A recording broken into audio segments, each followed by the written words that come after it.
This is a long-awaited video where I've said that I was going to make this video, but guess what? I kept putting it off, but also I didn't have time. But now I do, so I'm making the video. It's Panic at the Disco. I said I was gonna do a Fever You Can't Sweat Out reaction video. I was gonna react to all the songs and the stuff, but I kind of listened to the whole album because I couldn't wait any longer. So it's like, crap, I already told them I was gonna react to it. So I kind of have to switch it up and do a review instead and talk about each song on the album. So let's get into that music.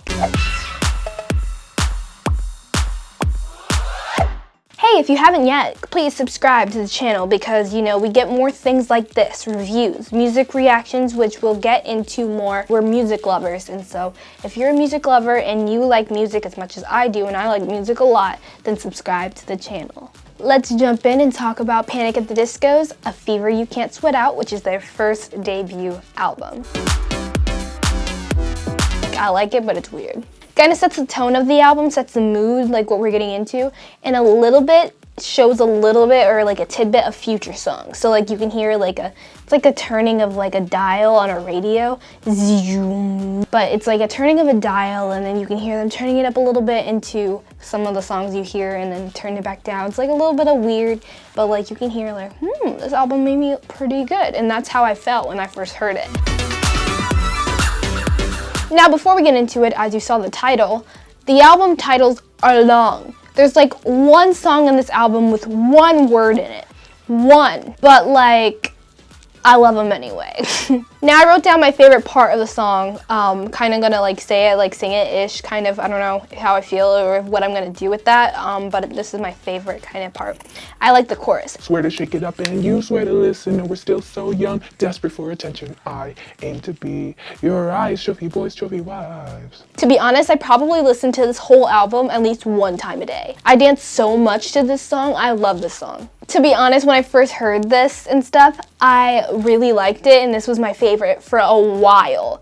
And then I found another one, and then grew on me more, and we'll get into that one when we get into that one. But this was my first favorite when I like listened to it. Other than I Write Sins Not Tragedies. I already heard I Write Sins Not Tragedies before the album. That was the only song on this album that I already knew prior to knowing Panic at the Disco, knowing them fairly recently. I like this part. Well, we're just a wet dream for this web scene. Make us in, make us hit, make us seen. Or shut us off your shoulders on a promising moment that we wrote. My favorite part. I don't hate any of these songs. I scream this song. Scream it. Okay, with this one, this was the only song that I was like iffy about at first, but then it grew on me a lot. Because in the beginning of this song, there is a lot of, there's like auto-tune, and you can tell, like you can really tell some auto-tune. And I'm like, why is Brendan Urie using auto-tune? Why? Why? He doesn't need it. Why are you using auto-tune? And that's my thought process. I'm like, what are you doing? Like the beginning of the song. And then I'm like, okay, out of that auto-tune, the rest of the song is really good. But just that part really annoyed me, which made me not like the song as much as the other ones. But then it grew on me, and then I'm like, okay, we're fine. We're good. My favorite is the chorus, obviously. Prescribe pills to offset the shakes, to offset the pills. You know you should take it a day at a time. But yeah, for a while I did not listen to, I like skipped this song because I hated the auto-tune so much. But then I'm like, why? Why am I hating this song because of one part? I could listen to the song, just deal with the auto-tune, and just get to the parts, or like get excited for the parts that you're going to hear because you really actually like the song. So as I was hearing it more and more and stuff, that's when I was like, oh, this song is really good. And then I like listened more, and I'm like, oh, okay, I can get into this.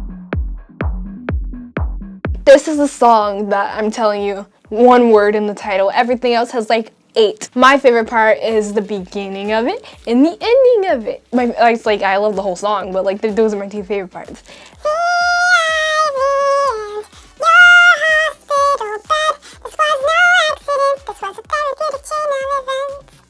I love it.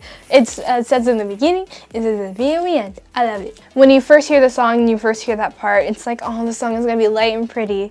And then, this is the sin. I was like, oh, switch up on me, okay.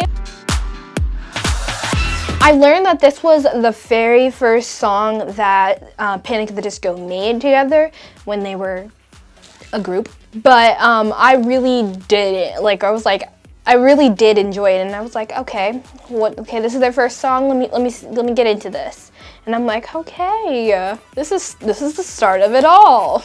My favorite part is like The walls line the bullet holes.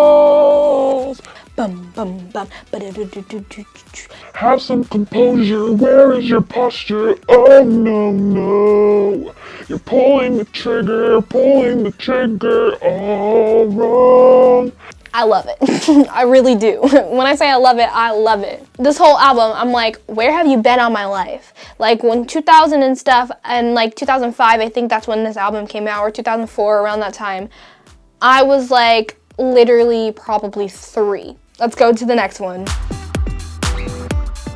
This one, I was like into it. My favorite parts. So testosterone boys and high-looking girls, will you dance to this beat and all around the globe? I thought this song was pretty good at first, like pretty good, but then I was like loving it more and more and more and more. I love it. At first I skipped it and stuff because I'm like, oh, it's intermission, no music and stuff, and then I'm like, this is a song in itself. There's no skipping this. There's no skipping this. It's a song in itself. It's really good. And like I dance and then I'm like once they skip to the piano part and then there's no skipping that song. There's no words, but there's some good music into it. And whoever's playing the piano, props to them. Cause me, I'd be like, I don't know how to play piano. I don't know how to play piano. I literally only make up songs and like, oh, I can play 2 notes.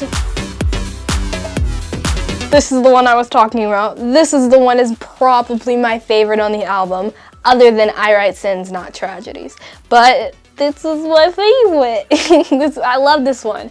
I was gonna sing my favorite part. Isn't this exactly where you'd like me? I'm exactly where you like me, you know. Praying for love in a lap dance. Paying in naivety, oh. And I love it.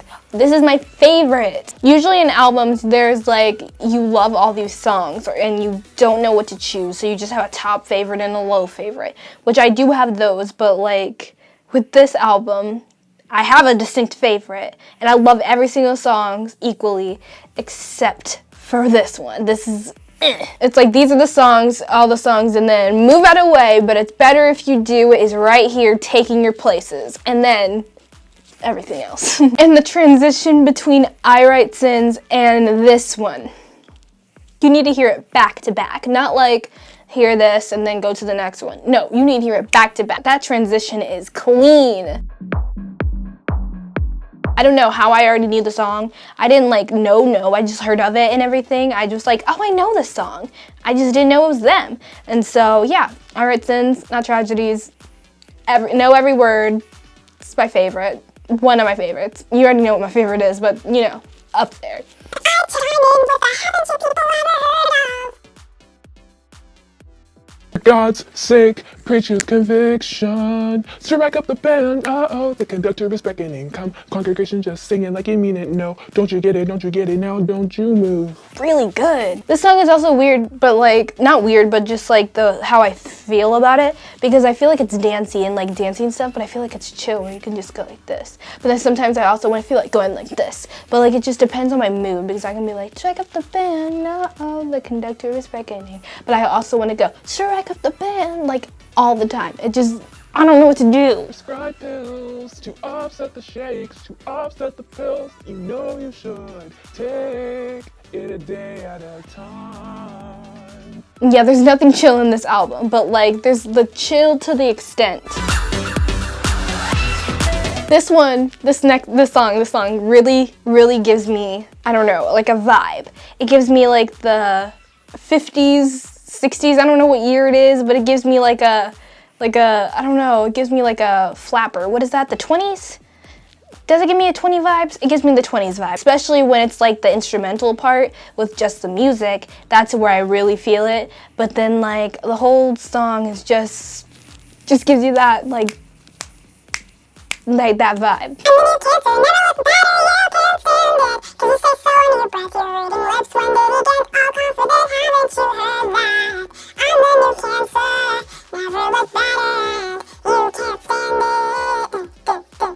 Dun, dun, dun, dun, dun, dun, dun, dun, dun, dun, dun, dun, dun, dun.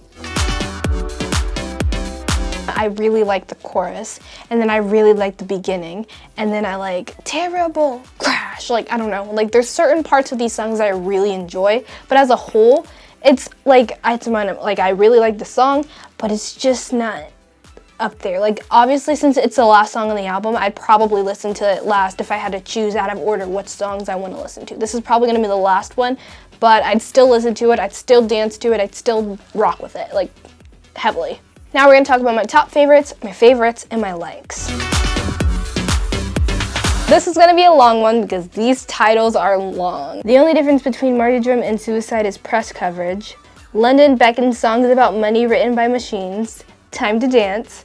But it's better if you do. Irate sins not tragedy. There's a good reason these tables are numbered, honey. You just haven't thought of it yet. Nails for breakfast, tax for lunch. Camisado. Lying is the most fun a girl can have without taking off her clothes. Intermission. I constantly thank God for Esteban.